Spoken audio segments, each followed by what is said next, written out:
If there is a single topic connected to the Iran war that the general public has consistently gotten wrong, it is the question of how the United States and its regional partners have dealt with the threat posed by Iranian drones.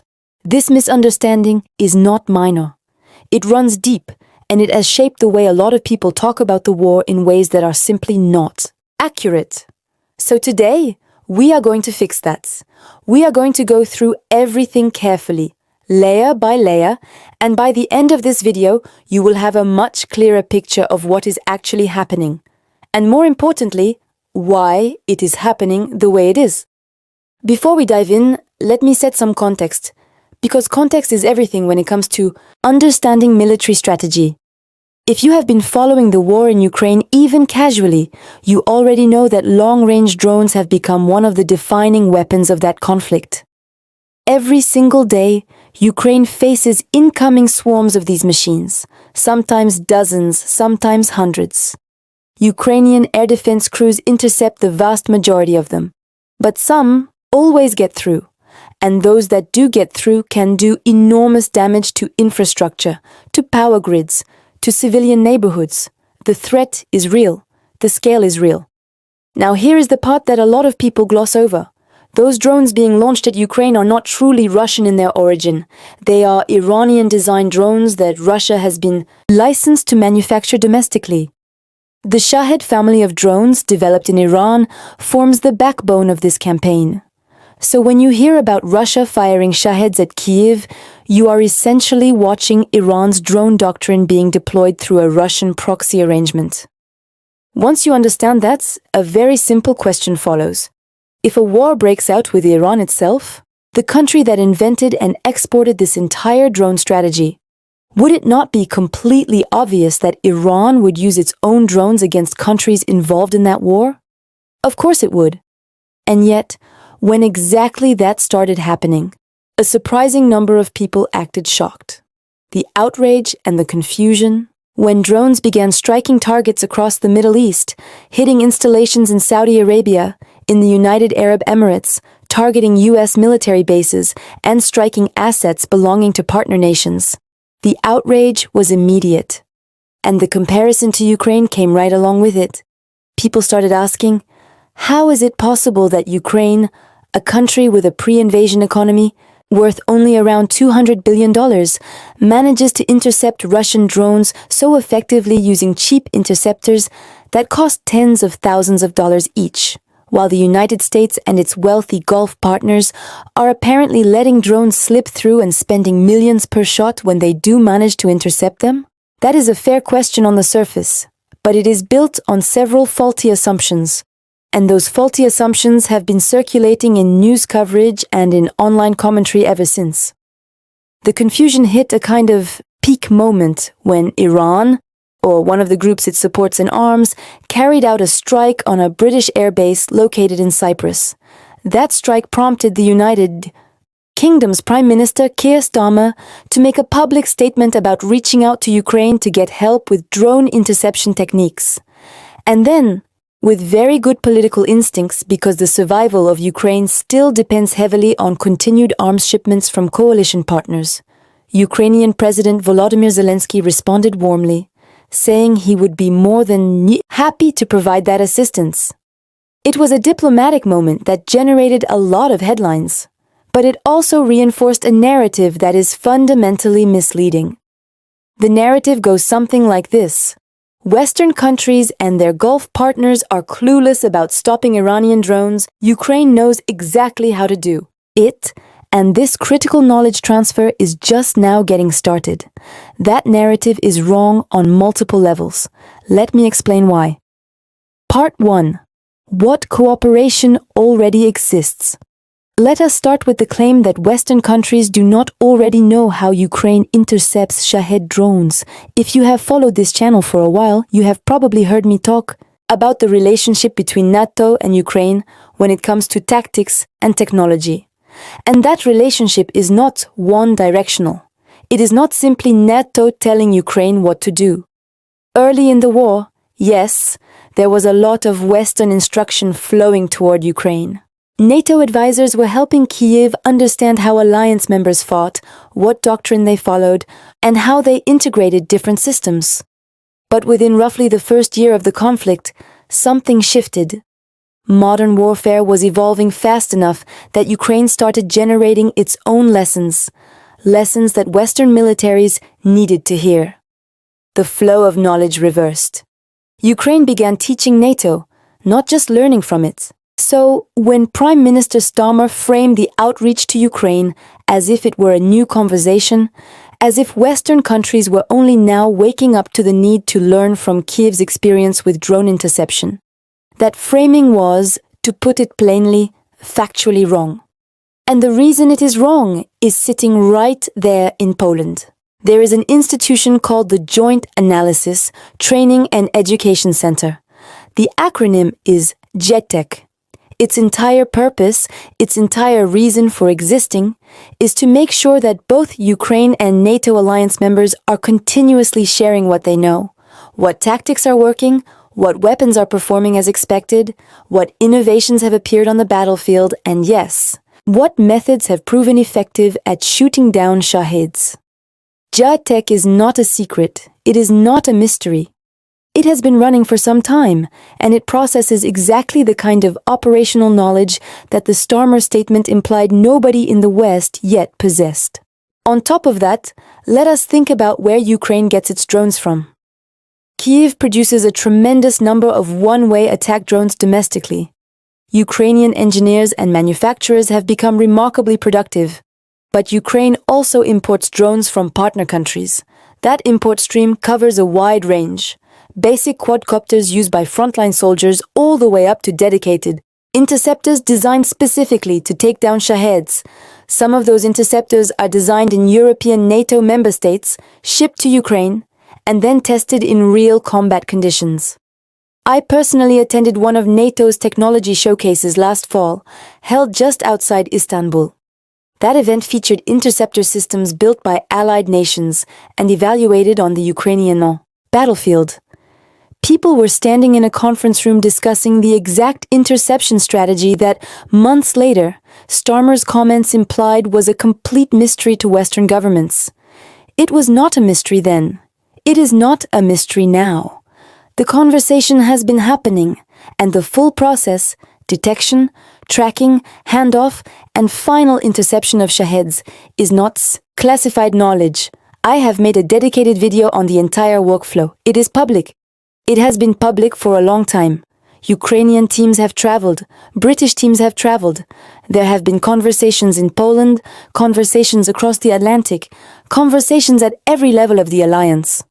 Framing this as a new discovery in the middle of an Iran war is, at minimum, an oversimplification.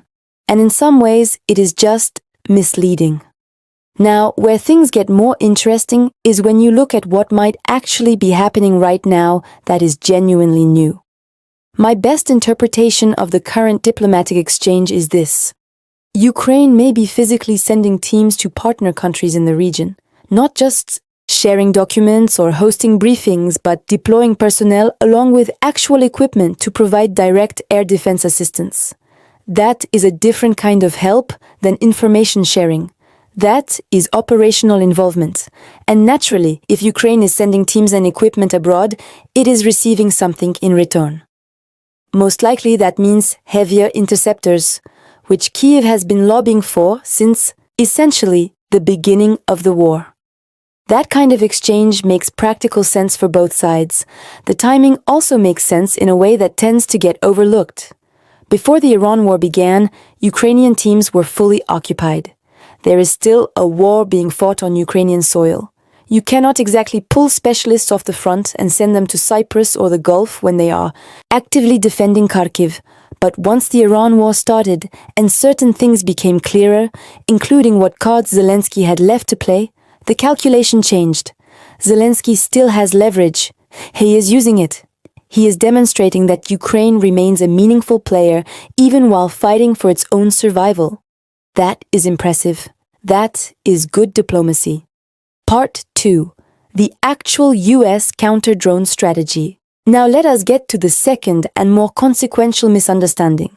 which is about the fundamental nature of the US approach to dealing with Iranian drones, because this is where a lot of the criticism has gone astray. Ukraine intercepts Russian drones after they have crossed the border. That approach, building a layered defensive shield across Ukrainian territory, is the right approach for Ukraine. It is the right approach because Ukraine does not have many alternatives.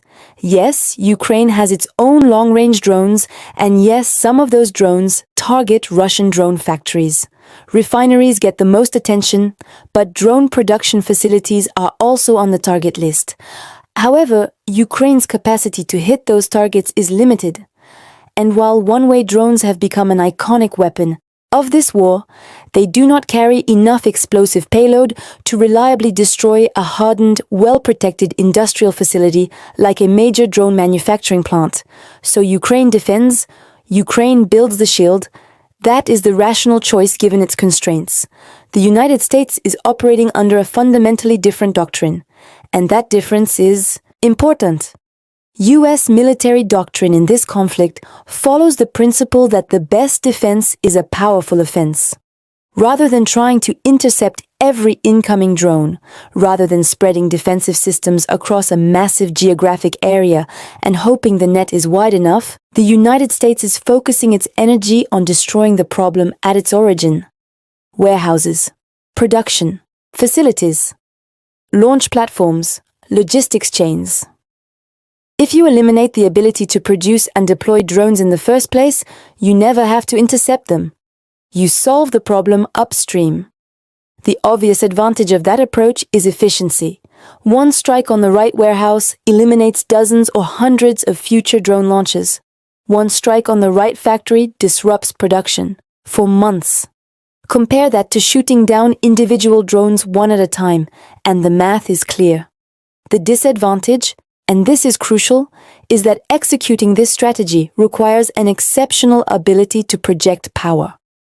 You need intelligence, you need precision, you need the ability to strike deep into enemy territory quickly and consistently. The United States has all of those things, and that is precisely why Washington is betting on this approach rather than the defensive one. In the short term, while the offensive campaign does its work, the plan involves using high-quality interception systems to handle incoming threats.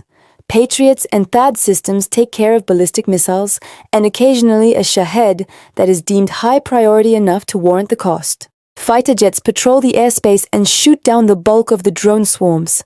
Yes, this is expensive. A single air-to-air interception can cost hundreds of thousands of dollars. A surface-to-air interception using premium systems can run into the millions. Ukrainian interceptors, by contrast, cost thousands of dollars per unit. The math seems to favor Ukraine's approach. But there are a few things that math leaves out. First, Ukraine's cheap interceptor system did not start cheap. There were significant upfront costs, infrastructure, networks, training, procurement, integration. Those startup costs are real and they are large. The per-unit price looks attractive only after you have already paid to build the whole system. Second, the United States and its coalition partners are wealthy, very wealthy. Iran is not. When you have a collection of rich countries absorbing costs on one side and a much poorer country generating threats on the other, you can in fact sustain the economic imbalance for a meaningful period of time. Is it optimal? No. Is it a question of capability? Also no. Third, and most importantly, the expensive interception approach is intentionally temporary. It is a bridge. It is designed to hold the line while the offensive campaign dismantles the Iranian drone and missile infrastructure. Once that infrastructure is gone, once the warehouses are rubble and the factories are offline, the need for expensive defensive interceptions largely disappears. The bridge only needs to hold until the other side is reached. So how is that going? By the fifth day of the conflict, Iranian drone and missile launches had already dropped by approximately 90% compared to the peak output during the first 2 days of fighting. The defensive holding action is working. The offensive pressure is having an effect. The strategy is performing as designed, at least in these early stages. Nobody should be declaring mission accomplished. That phrase carries particularly heavy historical baggage, and it is worth noting that the aircraft carrier where that infamous speech was delivered, the USS Abraham Lincoln, is currently operating off the coast of Iran. But so far, the situation is meeting the projections that planners had set before the conflict began. There was one area where the planning did fall short. It appears that US and Israeli war planners anticipated that Iran would focus its retaliatory strikes on American and Israeli assets specifically, keeping the conflict bilateral and avoiding the escalation that comes from hitting third-party countries. That assumption turned out to be incorrect. Iran chose instead to fire broadly, striking at a wide range of targets and pulling in countries that had hoped to stay on the margins. Some of those partner nations were not adequately prepared to handle the volume of munitions directed at them. That miscalculation will need to be examined thoroughly after the conflict ends, and it will raise uncomfortable questions about why countries that knew Iran was the original developer of the Shahed drone had not invested more aggressively in building their own defensive shields. Iran wrote the playbook. Anyone paying attention should have been preparing for this. For now, the practical answer is simple. Stay alert, maintain readiness, and ride out whatever duration this conflict lasts. The retrospective can come later. Part 3. What NATO is watching and learning. Beyond the immediate tactical picture, there is a broader strategic dimension to what is happening in the Iran theater. NATO allies are watching carefully. Every alliance member with a stake in how future wars against major adversaries might unfold is paying attention. There are two competing schools of thought about why the war in Ukraine looks the way it does. The first school argues that the nature of the conflict reflects the military technology available in this era. Drones are cheap, relatively simple to produce, and can be manufactured in large numbers quickly. They can be launched in waves that overwhelm traditional defense systems. Flying expensive aircraft to proactively destroy incoming drones is risky and logistically demanding. So the rational counter is to answer a mass drone threat with your own mass drone threat. The implication for NATO is clear. If the alliance wants to be ready for future wars, it needs to invest now in mass drone production and develop the doctrine to go with it. The second school of thought pushes back on that interpretation. It argues that the war in Ukraine looks the way it does not because of the technology of the era, but because of the specific limitations of the parties involved. Ukraine is fighting with less than it needs, and Russia is politically unable to fully mobilize without triggering a domestic crisis that the Kremlin cannot manage. These constraints produce a grinding, attritional conflict with slow territorial movement. The implication for NATO is different. If the West brought its full capability to bear, better systems, better trained forces, better supply chains, it could destroy the infrastructure generating the threat and avoid the defensive slog entirely.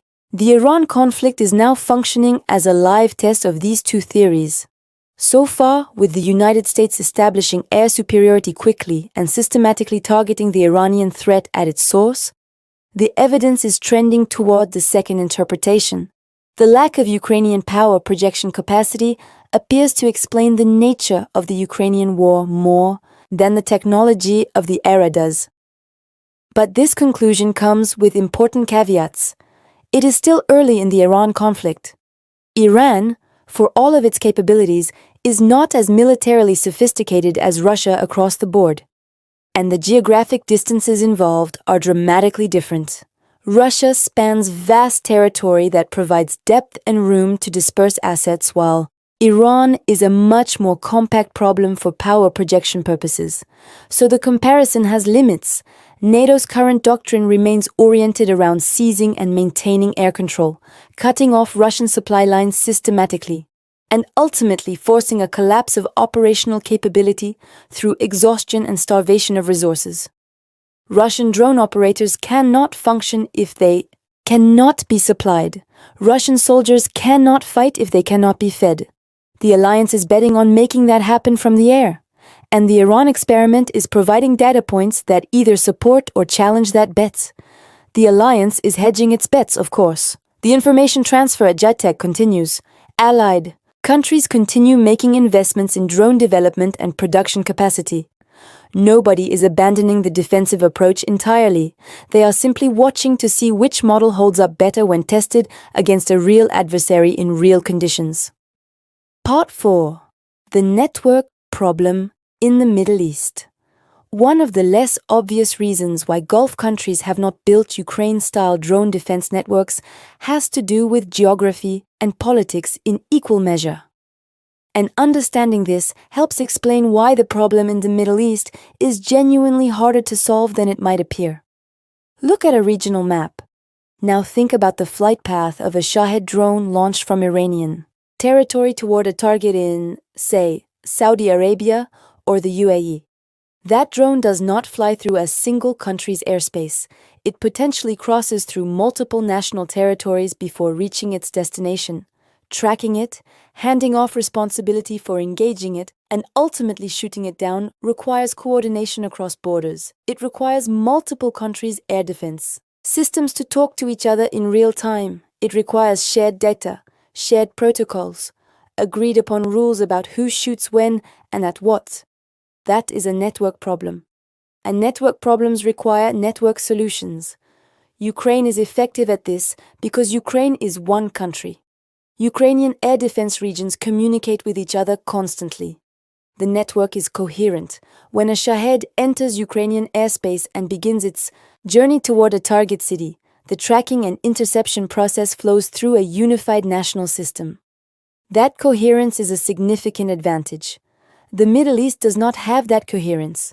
The countries in the region do not have a long history of deep military cooperation. They do not have standardized systems. They do not have established protocols for joint air defense operations.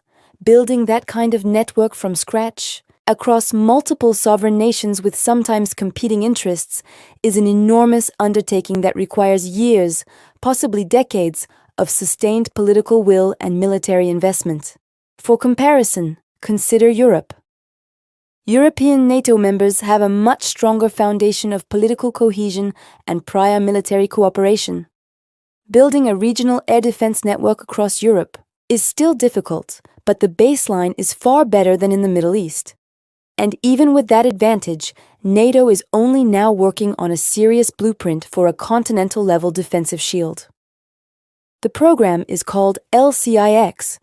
It has been under development at NATO's Allied Command Transformation Headquarters in Norfolk, Virginia. It represents one of the higher visibility projects at that command, and it is designed to give Europe the kind of layered, integrated defense that Ukraine has developed through painful battlefield experience. One of the technical challenges within that program is automated target prioritization. When you are facing a mass drone attack, dozens or hundreds of incoming threats simultaneously, human operators simply cannot process and prioritize fast enough. Automation is required. The system needs to assess which threats are most dangerous, which can be handled by cheaper interceptors, which require higher-end systems, and which can be safely deprioritized given other demands. That kind of decision tree has to run faster than human cognition allows. At a NATO hackathon held in Reykjavik, which I attended before the Iran situation fully developed, automated target prioritization was one of the featured challenge categories. Multiple teams competed to develop solutions. It will not surprise you to hear that the Ukrainian team performed exceptionally well in that competition. They have more real-world experience with exactly this problem than anyone else on the planet. On the interoperability side, the challenge is getting 32 different national systems, each with their own hardware, software, communication protocols, and command structures to function as a single coherent network under combat conditions. That is why NATO conducts so many exercises. It is not about individual units becoming more proficient in isolation. It is about the entire system learning to function together when the pressure is on. Practice does not make perfect in this context. Practice makes integration possible. There is a meaningful difference. The Middle East has a vivid illustration of what failed interoperability looks like. During the early stages of the current conflict, Kuwait accidentally engaged and shot down 3 U.S. F-15s. That is not a training accident or an equipment malfunction. That is what happens when allied systems cannot properly identify each other in a high-stress, high-threat environment. Interoperability failures at that level are not just embarrassing, they are strategically damaging and potentially conflict-escalating. So, the path forward for Middle Eastern nations is both clear and difficult. A true regional solution, one that provides coverage across the entire network of partner countries, is the ideal outcome, but it is enormously expensive and politically complicated to achieve. A country-by-country approach is more tractable in the short term, but it still requires substantial investment in systems, training, and infrastructure before it provides meaningful protection. Given those realities, it is perhaps not surprising that some nations opted to rely on the umbrella of American protection rather than build their own capacity. Whether that choice looks wise or unwise will depend largely on what happens over the next few months. If the Iran conflict ends quickly and the threat dissipates, the choice looks defensible. If the conflict drags on, or if the threat environment in the region remains elevated after the conflict ends, those countries will likely regret not having invested sooner. The lesson that everyone should be drawing from this, whether they are a NATO planner in Brussels, a defense minister in Riyadh, or a military analyst in Washington, is that air defense is a system-level problem, not a unit-level problem. You cannot solve it by buying a few batteries of interceptors. You solve it by building a network, integrating that network with your partners, training that network under realistic conditions, and sustaining it over time. That is expensive. It takes years. And it has to start before you need it, not after the first drone has already struck your airbase. Part 5. The bigger picture and what comes next. Let me step back and give you the widest lens available on this situation, because I think it is easy to get lost in the day-to-day developments and miss the larger pattern. The Iran war is a laboratory. It is a live experiment being run in real time on questions that military planners and strategic theorists have been debating since the war in Ukraine began. The question is not simply, how do you stop drones? The question is whether the model of warfare that has evolved in Ukraine, mass drones, grinding attrition, slow movement, defensive shields, represents the future of all major conflicts, or whether it is specific to the constraints of that particular war. If the Iran experiment continues to validate the American offensive approach, if destroying infrastructure at its source proves to be a faster and more decisive path than intercepting individual weapons, that has enormous implications for how NATO plans to fight Russia if deterrence fails. It strengthens the case for investing in precision strike capability, in intelligence, in platforms that can project power deep into adversary territory. It weakens the case for the kind of mass drone production push that some alliance members have been advocating as the primary lesson of Ukraine. At the same time, nobody should overread the early data. The conditions in Iran are different. Enough from the conditions in Russia that direct comparisons have their limits. Russia has more sophisticated air defenses. Russia has greater strategic depth. Russia has nuclear weapons, which impose constraints on what kind of offensive action the alliance can realistically contemplate.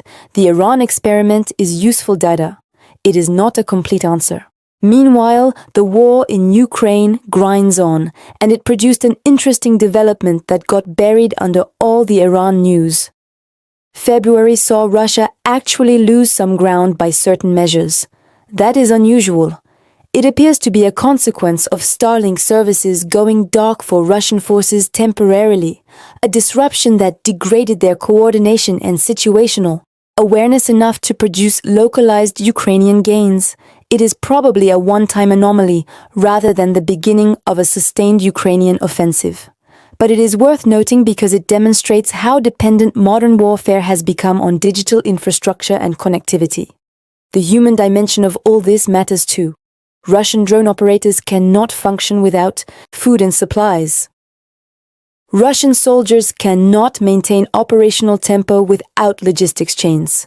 The NATO theory is that you strangle those chains from the air over time and the system eventually collapses. Whether that theory is correct will likely be tested at some point in the years ahead. The Iran conflict is providing a preview of what the early stages of that test might look like. Conclusion. Let me bring this back to where we started, because I want to make sure the core takeaway is clear. The public confusion about how the United States and its partners have handled Iranian drones comes from two main sources. First, there is a misunderstanding about the state of existing cooperation between NATO, Western governments, and Ukraine on drone interception. That cooperation is not new. It has been running for years through established channels. The suggestion that Western countries are just now learning from Ukraine is largely wrong. Second, there is a misunderstanding about what the American strategy actually is. The United States is not trying to build a Ukrainian-style defensive shield in the Middle East. It is pursuing an offensive strategy designed to eliminate the threat at its source, to destroy the infrastructure that produces and launches the drones rather than intercept the drones after they are airborne. That strategy is expensive in the short term, but designed to be self-liquidating. As the infrastructure is destroyed, the need for interception decreases. So far, that plan is performing roughly as expected. Iranian launches are down dramatically from their peak. The expensive defensive measures are holding the line while the offensive work continues. There have been miscalculations, particularly around how broadly Iran would target third-party countries, and those will need to be addressed. But the strategic logic remains intact. The larger lesson for NATO, for Middle Eastern partners, for everyone watching: air defense in the modern era is a network challenge. It cannot be solved country by country in isolation. It requires integration, interoperability, sustained investments, and, most importantly, it requires starting before the crisis arrives, not after. The countries that have done that work on managing this moment better than those that have not. That pattern will hold the next time as well. If you want to go deeper on how Ukraine actually shoots down Russian drones and glide bombs, I have a full breakdown on the channel. Everything from how threats are detected, to how the decision is made to engage, to which systems are used for different threat types. It is worth a watch. If today's video left you wanting more detail on the mechanics, and if this video gave you something worth thinking about, please like it, share it with someone who would find it useful, and subscribe so you do not miss what comes next. Take care.